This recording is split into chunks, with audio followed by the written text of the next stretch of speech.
Bonjour, ou rebonjour peut-être si vous étiez déjà là tout à l'heure, pour visionner, pour écouter surtout mon intervention concernant un livre qui est sorti au mois de mai ici dans l'Hexagone, traitant du sujet très important qu'est le glucose et les méfaits qu'il procure sur la santé. Alors, je reviens un peu concernant l'auteur de ce bouquin. D'ailleurs, cela m'interpellait, c'est pour cette raison que j'étais intervenu, que je faisais part de un peu de, au moins tout le moins de mes questionnements sur cette étoile filante qui est arrivée comme ça avec ce bouquin. Mais alors là, les bras m'en sont tombés. Pourquoi je reviens à nouveau ici quelques instants? Vous m'importunez, excusez-moi. Mais j'ai fait quelques petites recherches très rapides, très succinctes sur Internet. Je vais regarder un peu rapidement qui était cette fille. Que vois-je? Je vais lire en même temps que vous. Sa fiche Wikipédia. Oui, il y a aussi des belles choses sur Wikipédia. Cette fille, donc, elle est née en 92, donc elle a 28 piges, 28 ans. Non, pardon, 30 ans, oui. Je suis à 30 ans quand même, aujourd'hui. Oui, mon cher Romain, il faut savoir compter dans la vie.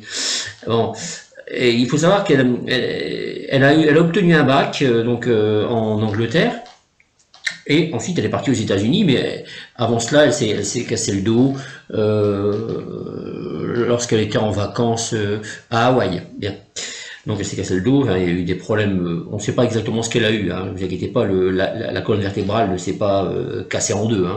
On parle apparemment de problèmes de vertèbres, mais a priori c'était assez sérieux, donc il y a eu une opération. À la suite de ça, elle s'est questionnée, etc., ça n'allait pas dans sa tête, donc elle est rentrée de plein pied dans les méfaits du sucre. Bien. Alors, donc elle est partie aux États-Unis après avoir eu en poche son bac et en Angleterre, elle est partie aux États-Unis et là-bas elle a fait donc des études supérieures bien sûr et elle a obtenu une maîtrise de biochimie à l'université de Georgetown. Et ensuite elle a travaillé pour une boîte, donc une start-up de génétique donc aux US.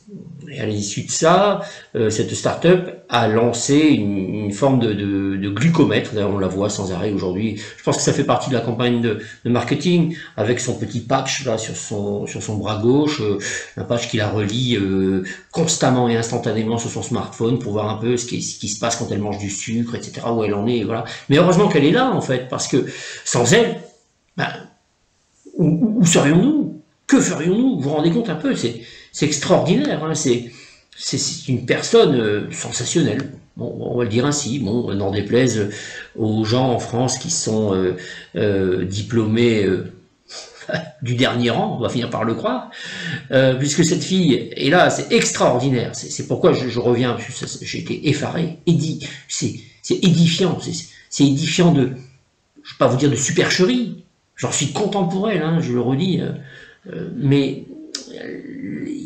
il y a quelque chose quand même qui ne passe pas. Vous allez comprendre. Sachez quand même que cette fille, donc toujours dans la fiche Wikipédia, on dit d'elle que, figurez-vous, eh oui, c'est pas moi qui le dis, son livre est un best-seller du Wall Street Journal. Le Wall Street Journal qui a fait un best-seller de ce livre, de cette fille, qui a écrit un livre donc d'informations que beaucoup connaissaient déjà. Bon, je ne reviendrai pas sur ce qu'elle a dit, que je mets un peu en doute, et que d'autres mettent en doute d'ailleurs, preuve à l'appui scientifiquement, mais ça me laisse pantois d'admiration quand même, parce que c'est un hold-up. C'est un hold-up, il n'y a pas de mort, c'est un hold-up gratuit. Elle ne met pas le couteau sous la gorge aux gens pour qu'ils achètent ses livres. Donc c'est un hold-up en bonne et due forme. Et ça, c'est remarquable. Il faut quand même le reconnaître. Donc, alors, le Wall Street Journal en a fait un best-seller, mais que lis-je? C'est là où c'est dangereux. Elle a pignon sur rue, cette fille, partout. Alors, elle a qu'une trentaine d'années, elle a que quelques années derrière elle, quand même, de pratique. Et puis surtout, bon, ok, bac+5, d'accord, très bien, mais elle n'a pas inventé les fils à couper le beurre.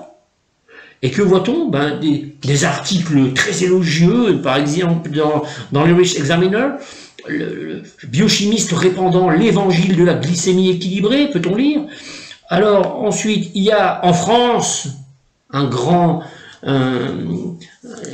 hebdo assez people quand même, qui appartient au même groupe que certaines radios, notamment une grosse radio périphérique. Et que lit-on cette fille, en gros titre, a inventé une méthode révolutionnaire contre l'abus du sucre. Heureusement qu'elle est là, cette fille. Elle est là, mais elle a inventé une méthode révolutionnaire avec, en définitive, du réchauffé. Bon, très bien. Alors, il n'y a pas qu'en France, il n'y a pas qu'en Angleterre, il n'y a pas que, évidemment, en Irlande. Où lit-on encore que lit-on ailleurs? Ben, allez, allons-y gaiement, partons au pays des kangourous, à Sydney, pour The Sydney Morning Herald. Comment manger du gâteau et perdre du poids, vous dit-on? Comment manger du gâteau et perdre du poids? Mais sensationnel cette fille, vous vous rendez compte? Vous bouffez du gâteau, vous allez perdre du poids. Mais mesdames, c'est-il pas merveilleux? Bon, mais là, on a l'impression que on est en train de... On nage en plein rêve, quoi. J'ai jamais vu un truc pareil, quoi. C'est sensationnel. D'ailleurs, c'est un article qui est repris par The Telegraph. The Telegraph, quand même, c'est pas n'importe quoi. Comment manger du gâteau et perdre du poids? Oui, vraiment, c'est possible. Elle l'a fait. Elle vous le dit. Achetez le livre et vous verrez. C'est repris par la majorité des gens, c'est repris par la majorité des grands médias, partout. Bah, en France, comme je vous le disais dans la précédente intervention, mais aussi partout dans le monde. Vous imaginez un peu des États-Unis en passant par la France, sans oublier l'Angleterre et évidemment l'Australie.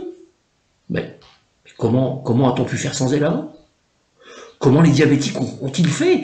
Mais les diabétologues, mais vous servez à quoi en fait les diabétologues là? Mais vous êtes ridicules. Vous avez combien? Bac plus combien vous avez? Bah, vous êtes nuls. Voilà, je vous le dis. Vous êtes nuls, c'est pas possible. Il y a un problème. Alors attendez, faut que je vous retrouve quand même ce qu'on dit d'elle, hein, quand même. Et puis attendez, ça vient pas de n'importe qui, hein. Ce sont des PhD, hein, comme on dit. PhD, si vous voulez, dans le monde anglo-saxon, ça signifie philosophie docteur. Donc docteur en philosophie, ça signifie littéralement docteur en philosophie. En fait, dans le système universitaire anglo-saxon ou franco-canadien, il me semble, c'est l'intitulé le plus couramment utilisé pour désigner un diplôme de doctorat. Alors donc ces gens qui sont docteurs, que disent-ils de cette brave fille qui a écrit ce best-seller? C'est vrai, c'est un best-seller, on peut le saluer. Alors, notamment, après, d'émérites professeurs, notamment à Harvard, pour le Time Magazine, que disent-ils tous ces gens que je vous retrouve un peu? C'est sensationnel, quoi. Ce livre révolutionnaire est un guichet unique et avisé pour une perte de poids durable et une meilleure santé. Ça, c'est une journaliste scientifique qui le dit. Hein. Que voit-on encore? La révolution du glucose vous aidera à vous sentir mieux, à réduire les fringales, à vous connecter avec vous-même, à équilibrer vos hormones, à vivre plus longtemps, à vous enseigner la science et à mettre un sourire sur votre visage en cours de route. Ce livre est l'une de mes références. N'attendez pas de le lire. Une actrice britannique qui s'y met aussi. Mais c'est dans le Sunday Times. C'est sensationnel. Écoutez, moi, les bras m'en tombent, mais je la félicite. Voilà. On peut... Tout est dit, hein, définitive. Sincèrement, attendez, j'essaie de retrouver un peu, parce que c'est extraordinaire. Ah oui, le voici. Alors ça vient du New York Times. Une personne qui fait partie des 100 personnes les plus influentes du monde. C'est un professeur à Harvard, PhD, donc un docteur bien sûr. En tant que scientifique du métabolisme, je m'intéresse à deux choses, l'insuline et le glucose. Avec un mélange d'expériences personnelles et de preuves publiées, cette personne donc a tissé ces deux idées ensemble dans un mémoire fascinant et satisfaisant. Alors là, vous êtes d'accord avec moi, Bon, écoutez, je pense qu'on va arrêter là. Bon, on dit toujours, plus c'est gros, plus ça passe. Mais alors là, c'est d'une grosseur à faire pâlir les obèses morbides. Excusez-moi pour faire ce jeu de mots un peu mal placé compte tenu du sujet, mais là, ça devient burlesque. Non, mais méfiez-vous quand même, méfiez-vous quand on vous dit bouffez du gâteau et perdez du poids, mais là, non. Puis en plus qu'elle raconte, il y a des choses, puis alors que c'est repris en boucle par des non, il y a quelque chose qui ne va pas, je tenais simplement à vous le signaler.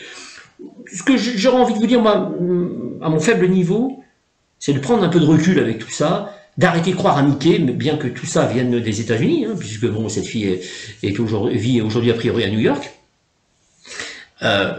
Donc on va rester aux States, puisque tout à l'heure je vous disais dans la précédente intervention que je n'avais rien contre l'oncle Sam, rien contre la bannière étoilée, évidemment non, puisque j'ai un livre de chevet, moi, qui s'appelle La manipulation des masses, qui a été écrit, là je vais le dire brillamment, par Noam Chomsky. Si vous ne le connaissez pas, ben, je vous invite un peu à vous documenter, puis à acheter ce livre sur la manipulation des masses. Vous comprendrez un peu plus, un peu mieux ce qui est en train d'arriver avec cette fille-là en question. Et je le redis, hein, je tire mon chapeau bien bas, je la félicite, parce que j'appelle ça, moi, un hold-up sans effusion de sang. Ça, c'est vraiment remarquable. Alors, pour parler de quelques instants de Noam Chomsky, et je terminerai mon propos là-dessus, je vous lis simplement une citation qui est quand même relativement, qui me fait franchement bien rire. Donc, il parle de Reinhold Niebuhr. Reinhold Niebuhr, c'était le chef de file des théologiens et spécialistes de politique étrangère. À l'époque, d'ailleurs, on le baptisait le théologien des pouvoirs établis. Le gourou, si vous voulez, de certains intellectuels, et notamment de l'administration, en particulier l'administration Kennedy aux USA. Donc. Et d'ailleurs, l'administration Obama avait suivi justement ses conseils. Et ce brave Reinhold Niebuhr disait, et il soutenait que la faculté de raisonner est très peu répandue, que seul un nombre restreint de personnes la possèdent. Ben, à travers cette petite intervention, je redis, hein, avec un certain détachement, je dois vous l'avouer, j'espère avoir contribué auprès de vous qui m'avez écouté et qui m'avez peut-être subi d'ailleurs, mais veuillez m'en excuser. J'espère à mon faible niveau avoir agrandi ce cercle restreint des personnes qui possèdent la faculté de raisonner. Voilà, je vous remercie, à bientôt.